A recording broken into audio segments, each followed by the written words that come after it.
They fired me before sunrise like I didn't matter. I remember the sting before anything else, the sharp, humiliating jolt of hearing, "Your role is terminated effective immediately," while I was still in my pajamas, the sun barely touching my kitchen window. I wasn't angry yet, just stunned, numb. After 9 years of carrying that company on my back, they ended it in a 7-minute call, scripted and cold, as if I were disposable. What they didn't know, what they couldn't possibly imagine, was that the moment they tried to silence me was the moment I stopped playing small. If you've ever been blindsided like that, subscribe and tell me your story. For most of my career, I believed hard work protected you. I believed that if you poured your energy, your expertise, and your loyalty into a company, you earned at least a measure of respect. For 9 years at Nexus Forge Dynamics, I lived by that belief. I led our systems innovation division, the engine behind every successful product launch the company bragged about at investor briefings. When a client needed a solution no one else could build under impossible timelines, they called me. When engineering hit a wall, they waited for my revision notes. When sales needed a miracle, they brought me into the pitch, knowing I could translate technical complexity into something that made customers feel safe. I didn't just do my job, I anchored the place. I pushed our workflows forward, fixed what was broken, and built what didn't exist yet. And I carried the weight without complaint because I thought we all wanted the same thing: excellence, integrity, and progress. But the longer you stay in a company, the more you notice the cracks, not in the systems, but in the people who pretend to run them. I saw leaders who chased credit instead of solutions, who hid behind buzzwords and operational jargon to mask the fact they didn't understand the products they were managing. I saw decisions made not for customers, but for ego. At first, I tried to keep my head down. I told myself not every battle had to be mine. But you can't stay silent when you know a choice will harm clients or compromise safety. The moment you understand you're the only one willing to say, "This isn't right," you're already marked. The shift began quietly. Meetings where my input used to shape the entire roadmap suddenly had leadership exchanging looks before I finished speaking. Decisions were made overnight and presented as finalized with no room for pushback. And every time I raised a concern, a real, documented, logic-based concern, I felt the air tighten around the table, like people were measuring how much trouble I caused just by telling the truth. Still, I didn't think much of it. I'd always been direct. I'd always fought for the customer, for the team, for the product. And until recently, that had always been considered a strength. What I didn't know was that a new COO had already decided I made him look incompetent. Damon Keene arrived with polished confidence and the kind of rehearsed leadership vocabulary that sounds impressive, until you notice he never answers a question directly. He loved phrases like strategic alignment and operational harmonization, long strings of words that meant nothing but sounded authoritative to people too tired to challenge him. He also loved control. Unfortunately for him, I loved accuracy more. When Damon pushed resource cuts that violated compliance guidelines, I flagged the risk. When he tried to bury an incident report instead of addressing it, I told him the regulatory consequences. And when he approved an infrastructure delay that endangered a federal contract, I documented everything and sent it to the internal review board, because my name was on the project, and I refused to let negligence put my team in jeopardy. From that moment, he saw me not as a leader, but as a threat. The subtle hostility turned into closed-door whispers. My calendar access glitched accidentally 3 times in 1 week. Projects I developed were reassigned without notice, but I kept working. I told myself it would blow over. I told myself facts mattered. I told myself the company I had given 9 years to wouldn't punish someone for protecting it. I was wrong. Everything I had built was already being lined up for removal. I just hadn't been invited to the meeting yet. I should have known something was wrong the moment my phone buzzed at 6:14 a.m. No one calls a senior leader before sunrise unless something has exploded, literally or politically. I remember staring at the screen, still half asleep, thinking maybe a server outage had triggered an emergency escalation. But when I saw Damon's name glowing on the caller ID, a cold heaviness settled into my chest. Damon never called me directly. He sent messages through intermediaries, through managers, through cryptic emails that pretended to be collaborative, but were really orders wrapped in corporate politeness. Seeing his name at that hour felt unnatural, like waking up to find a stranger standing in your doorway. I answered because my instinct was still loyalty. I didn't know that loyalty was about to be weaponized against me. "Isabel, thank you for taking this early call," he began, but his voice wasn't grateful. It was stiff, scripted, too smooth for Dawn. The next thing I saw was Maya from HR blinking into the frame, her expression tight, her camera positioned just slightly too formally, like she'd rehearsed the angle. HR at 6 a.m. means only one thing. Someone has already dug your grave, and you're just now being told where they buried you. "We need to discuss your role at Nexus Forge," Damon said. Not a question, not a conversation, a sentence shaped like a verdict. I felt myself straighten instinctively, my body waking faster than my mind. "What's happening?" I asked, still trying to believe there had to be some other explanation. No company fires a woman at dawn for doing her job well, but they do fire a woman at dawn when she has documentation that threatens someone's career. Damon continued reading, eyes shifting downward every few seconds. "There have been ongoing concerns about your approach to collaboration, your resistance to operational directives, and your communication style, which leadership has deemed confrontational." Confrontational. The word hit me like a slap. It's always the same vocabulary when they're trying to erase a woman without admitting the real reason. "Your access to Nexus Forge systems has already been revoked," he added, "and your termination is effective immediately." Already revoked. They had cut me out of the system before they even told me. I felt a slow, sickening realization twist inside me. This wasn't new. This wasn't sudden. This wasn't a misunderstanding. This decision had been made days ago, maybe weeks, while I'd still been showing up early, staying late, reviewing code, preparing roadmap updates, fixing problems Damon didn't even understand. "Can you tell me exactly what I've supposedly done wrong?" I asked. My voice didn't shake, but it felt like every word was trying to push through disbelief. Damon pretended to think. It was insulting, the performance of it. "Last week, you publicly questioned the infrastructure timeline during the leadership meeting, because it was illegal to approve it as written. 2 weeks ago, you escalated compliance concerns directly to the internal review board without securing operational approval, because those concerns involved Damon himself. And 3 weeks ago, you challenged the new resource allocation model in front of your team, because the model put our federal contract at risk. Every example he listed was a moment I had done my job with integrity. Every accusation was a twisted reflection of the truth. So," I said quietly, "I'm being terminated for protecting the company." Damon's eyes hardened. "You're being terminated," he repeated, "for failing to align with leadership." Leadership, meaning him, alignment, meaning obedience. "You'll receive 2 weeks severance," Maya added, clearly hating her role in this, but hiding behind procedure. "Equipment pickup will be coordinated today."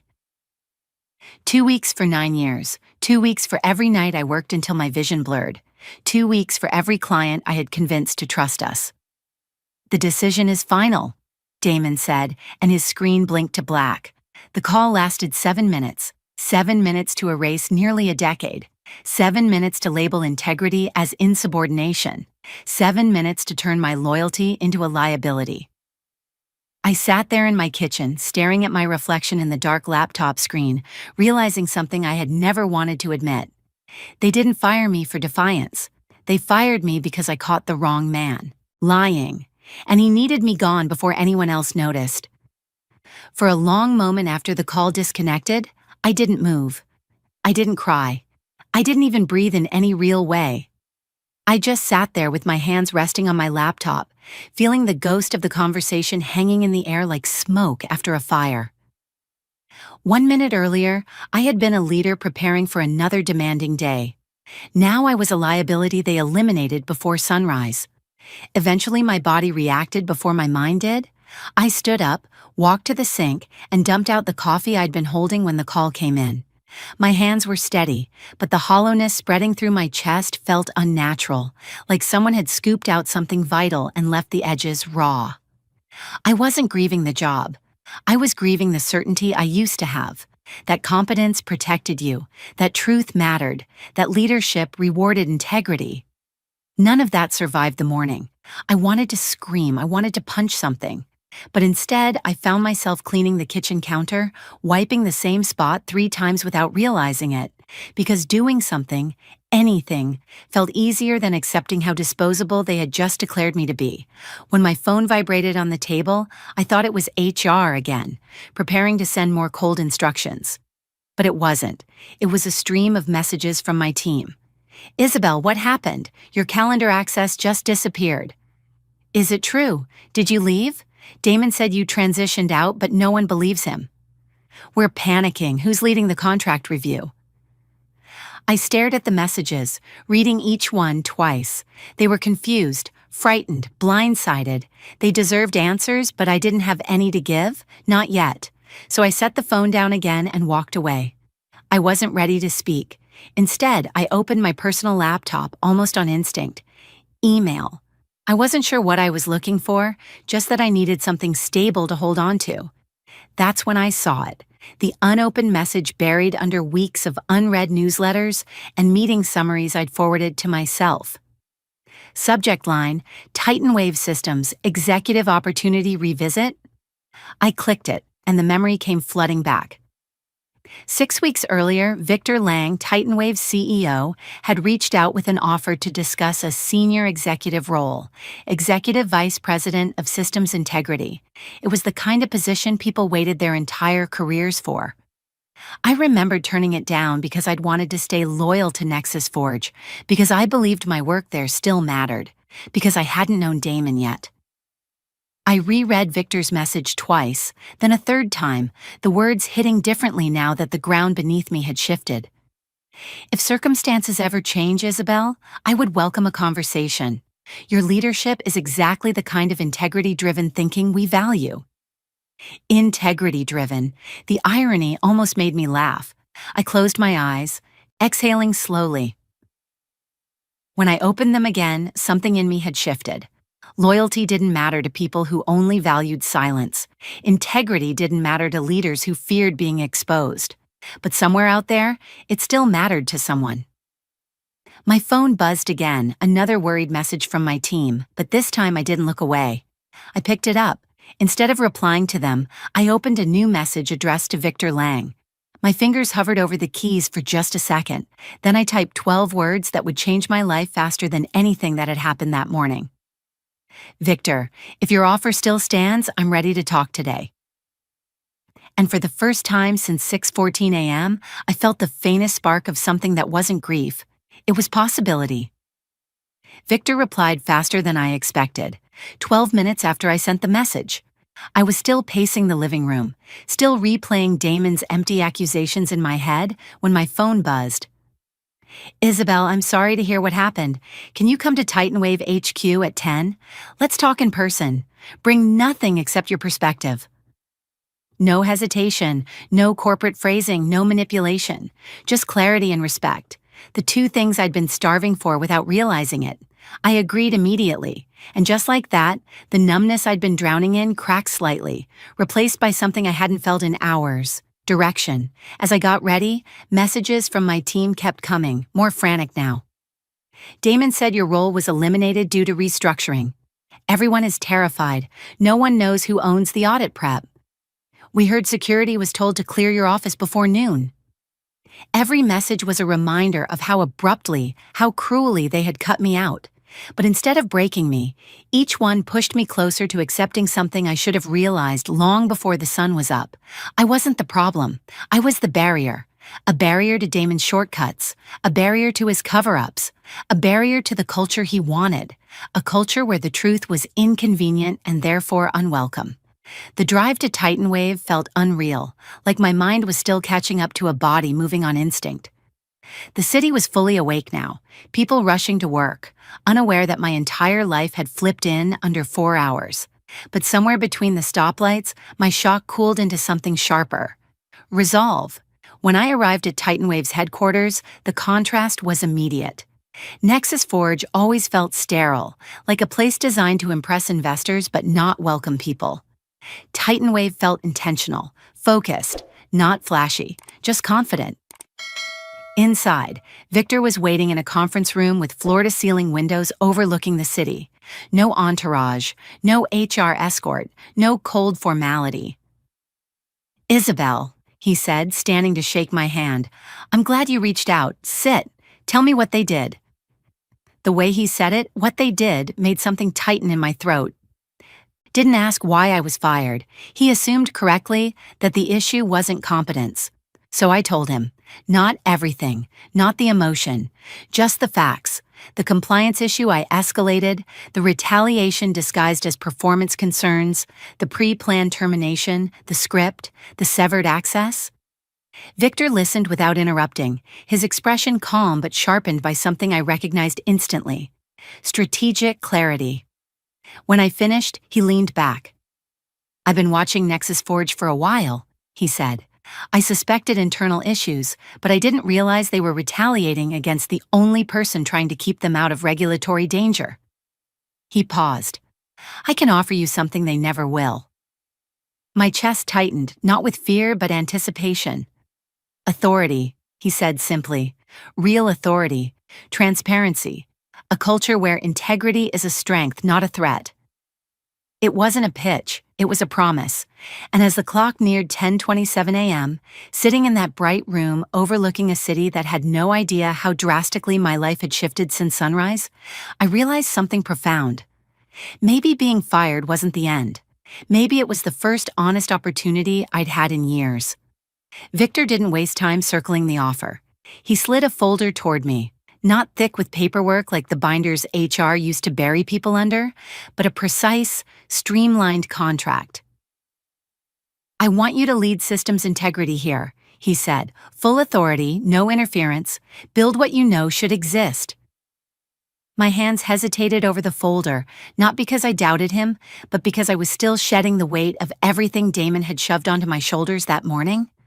Hours before, I had been disposable.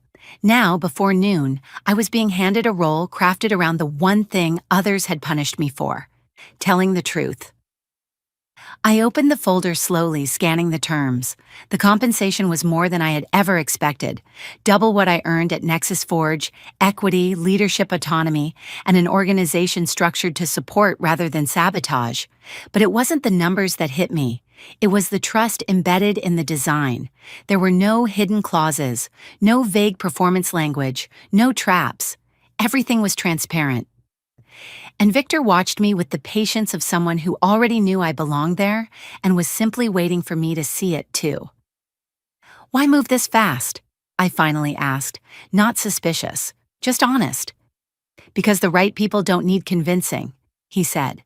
"And because I know what happens to companies that punish integrity. I don't intend to follow them down." The room felt still, grounded, like the world had paused so I could reclaim something I'd lost without noticing. And just as that calm settled in, my phone buzzed again. More messages from Nexus Forge. "Damon just reassigned the federal contract to himself. He doesn't understand the audit requirements. We're in trouble. Please tell me this is temporary, please." The last message made my jaw tighten. Temporary. As if what happened at dawn could be brushed aside, as if calling retaliation restructuring made it less cruel. I put my phone face down. For once, I didn't rush to fix their mess. Instead, I closed the folder, drawing it toward me. "I'm in," I said. Victor didn't smile arrogantly or make it theatrical. He just nodded, a quiet acknowledgement that this moment was bigger than the contract itself. "Then let's get to work," he replied. He stood, shook my hand firmly, an action that carried more dignity than anything I'd received from Nexus Forge in years, and then left me for a moment to finish signing. Sitting alone in that conference room, sunlight flooding the table, I let myself breathe fully for the first time since the morning. It struck me how quickly a life could flip, how one call meant to break me had instead set the stage for something stronger. At 11:42 a.m., I signed my name. At 11:47 a.m., the contract was finalized, and as I placed the pen down, a strange mix of relief and fire settled in my chest. Nexus Forge had removed me thinking they were securing control. What they had actually done was release me into a position powerful enough to expose every weakness they'd been hiding. They ended my career before sunrise. By noon, I had begun building the one that would outlast them. I was still sitting in the Titan Wave conference room, cooling from the adrenaline of signing my new future, when my phone began vibrating nonstop across the table. At first, I ignored it. I'd spent years dropping everything to steady a ship that other people kept drilling holes in. But then, a message preview flashed on the screen, just enough to pull my eyes toward it. Damon delayed the audit compliance release by 6 months. Clients are furious. I frowned. That made no sense. The compliance release wasn't optional. It wasn't a marketing feature. It was a contractual obligation tied to federal regulatory standards. Delaying it meant one thing: breach. Another message came seconds later. 2 major clients threatening to walk, saying we misrepresented delivery timelines. Then another: we need you. Damon doesn't understand the dependencies. For 9 years, I had been the one who held all the moving parts together: the timelines, the regulations, the integrations, the consequences. Without that, the entire system wasn't just fragile, it was doomed. But instead of panic, I felt a cold, steady clarity. They weren't my responsibility anymore. Titan Wave's COO knocked on the door, reminding me I had a welcome orientation waiting. I gathered the contract and stood, but before I could leave the room, my phone rang. An actual call this time. Damon. I stared at the screen, stunned at his nerve. "You should answer," came a quiet voice behind me. Victor stood in the doorway, arms crossed loosely, his expression unreadable. It's useful to hear how people behave when they realize what they've destroyed. I stepped back into the room and shut the door. Then I answered. "Isabel," Damon said, and the sharp authority he used at dawn was nowhere in his voice. He sounded rattled, rushed, like a man frantically flipping switches in a burning building. "We have a situation. Several of our enterprise clients are expressing concerns about the compliance delay, and they specifically referenced your prior recommendations. We need you to return temporarily to help stabilize things." I let the silence stretch, letting him sit in the weight of his own hypocrisy. "You fired me this morning," I said calmly, "for being misaligned with leadership, remember?" "That was a misunderstanding," he pushed quickly. "We can reevaluate." "No," I cut in. "It wasn't a misunderstanding, it was retaliation. And now the consequences you dismissed are landing exactly where I warned they would."